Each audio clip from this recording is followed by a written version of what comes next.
Gene Hackman returns to the role that won him an Oscar, once again playing Popeye Doyle, the flawed New York cop, hot on the trail of a drug cartel, taking him as far as Marseille, France, to get his man in French Connection 2, Heroin Boogaloo.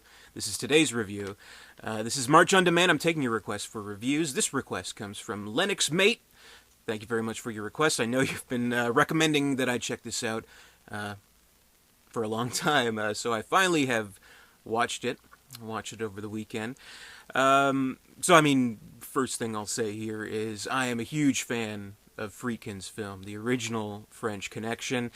I think it's, one of the best movies of all time, one of the best cop movies, one of the best, 70s films, one of the ballsier best picture choices as well, and one of Hackman's best performances, easily. So I have a high respect for that film, and I never really felt the need to check out this sequel. It always seemed weird to me that a sequel existed.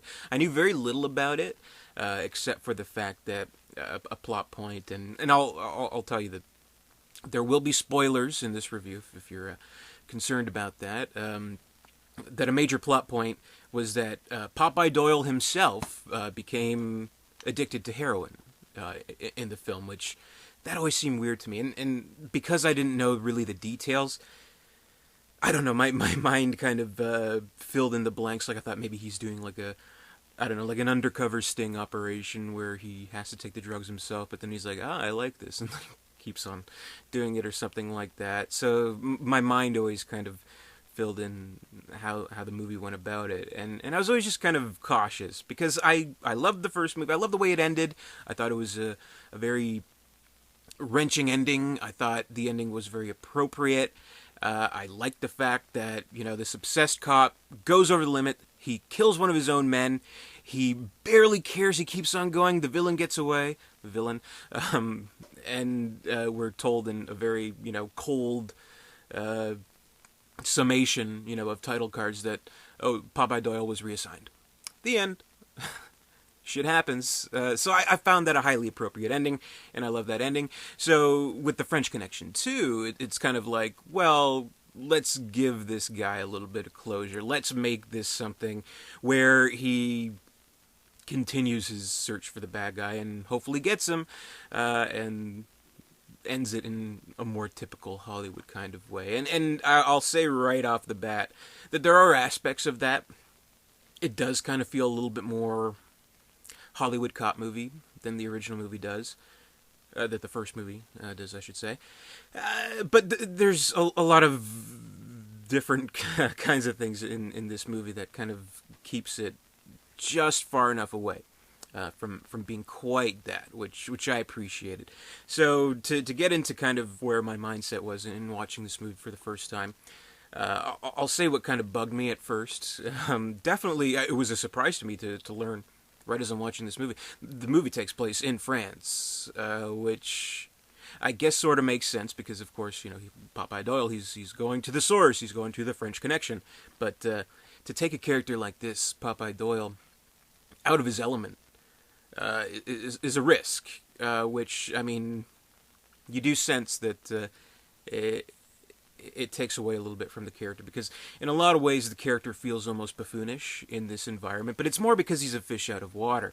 So you see him dealing with the French police and trying sort of his best to work with them. Meanwhile, he is kind of from his department, or the French police department. He's never really confirmed, I think. He's kind of as bait to catch the villain. So he doesn't really fit in. He is fish out of water, and so we see culture clash kind of scenes where he seems like the arrogant American trying to make his way through France. Like, hey, do you speak English? Do you speak English? Bourbon, Le Bourbon, things like that. He's like winking at a French girl. He's like, hey, mamacita. Wait, that's Spanish.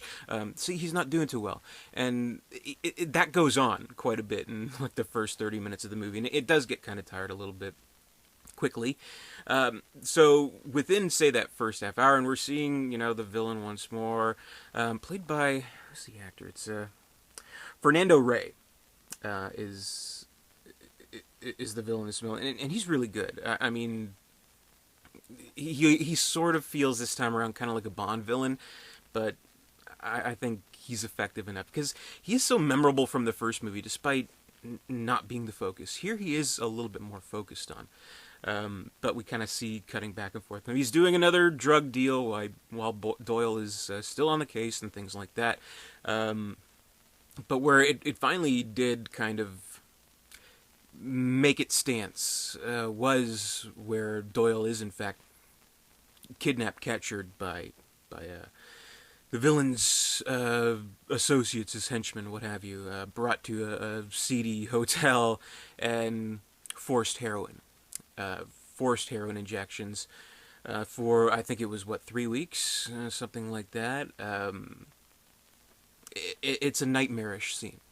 It is terrifying. I mean, because,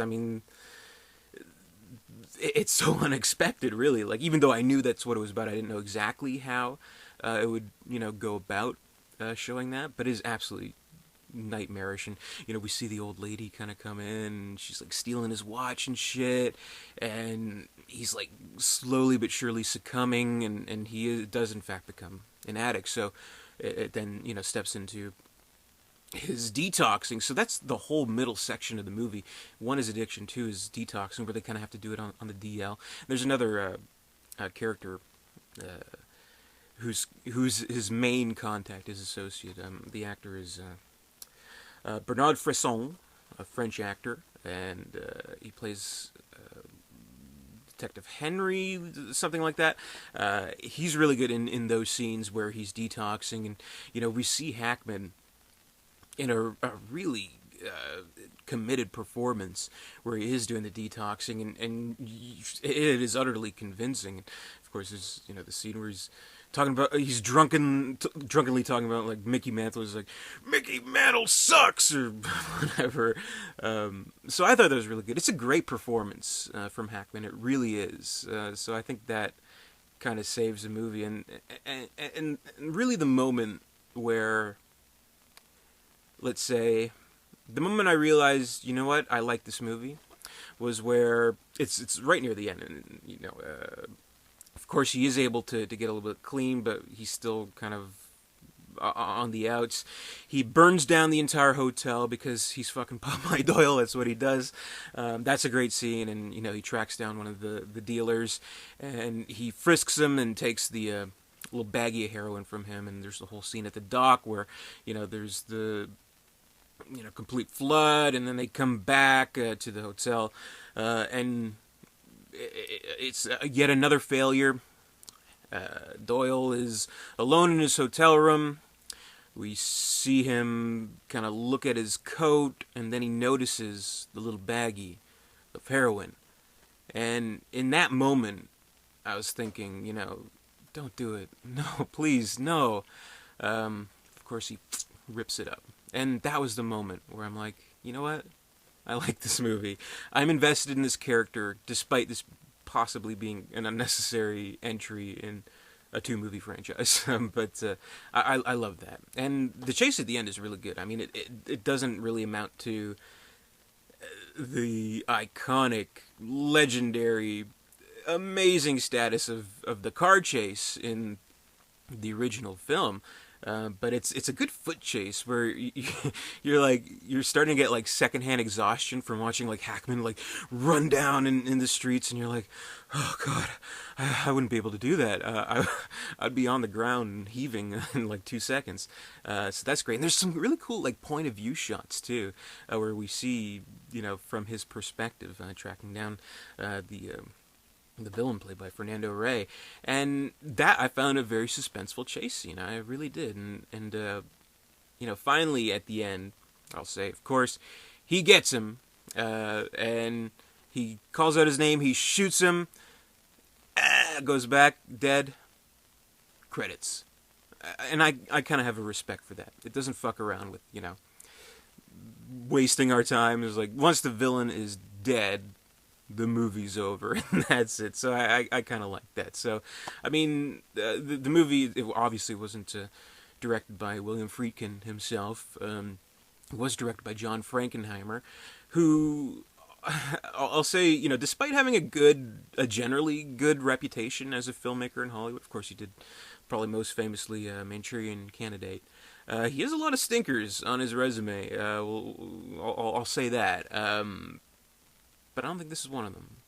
I don't. So I enjoyed the movie. I did, and I'll say it's a good movie on its own terms. But to go into it, there must be caution in that you may constantly compare it to the first film, which I was doing in that first half hour, until finally I let it go. I let the movie grab me. And I was absorbed by Hackman's brave performance in this film, and I think it works on its own. I wouldn't say this is like a double bill. This is like watch French Connection, watch French Connection 2. Because ultimately, I guess what this movie tries to achieve is to give some closure, to finally get the bad guy, to be a little bit more Hollywood, because, we're kind of bummed out by stories where things don't always work out. But I think the French Connection's ending is perfect for itself as a movie. But I think this movie's ending is perfect for itself as a movie. So if that makes any sense, I think it stands alone well, despite having the 2 in the title. Which, interesting thing to note from, I was looking up stuff about the movie, apparently this is like the first big Hollywood movie, or at least notable movie, to have a number in the title. So, like, before that, it was what? Frankenstein, Bride of Frankenstein, Son of Frankenstein, or whatever, sequels you got to do. But then, all of a sudden we have Godfather, then The Godfather Part 2, and it's like, let's keep out the part. So, French Connection 2, Rocky 2, whatever, on and on and on. So I think that's kind of interesting. But yeah, I like the movie. So thank you, Lennox Mate, for your recommendation. I've finally seen it, and I'm happy I did. So I guess, what else can you ask for? So, that's my review of French Connection 2. Check it out. If you're like me, if you have been avoiding it, I've literally been avoiding it for years and years and years. I'd say it's not as bad as probably its reputation promises. I'll say that. I find it a good movie. If I had to give it, like, a rating out of 10, like, the first movie is, like, an 11. This, let's say like a 6, 7. Yeah, let's say 7. I give it a strong 7 out of 10. It's good. So that's my review. French Connection 2. Thank you very much for watching. If you like this video, give me a thumbs up. Be sure to comment, rate, subscribe, all that good stuff. Visit Derek237.com. And until next time, you ever picked your feet in Poughkeepsie?